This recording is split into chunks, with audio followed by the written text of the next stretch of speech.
How to go live on Instagram. Hey everyone, welcome back to the channel.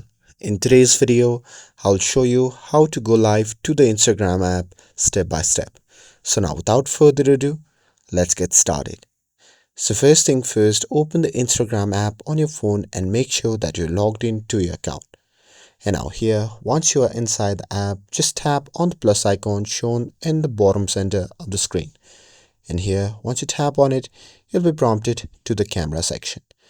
Now here at the bottom, you can see several options. So simply swipe through the option and there you can see the option labeled as live.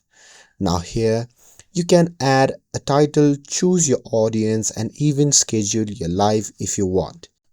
And here when you are ready, just tap the circular record button and Instagram will check your connection and you will be live in seconds. And that's it. That's how you can live on Instagram. With this, if you found this video helpful, then don't forget to like, share and subscribe to get updated for more videos. Thanks for watching and I'll see you in the next video.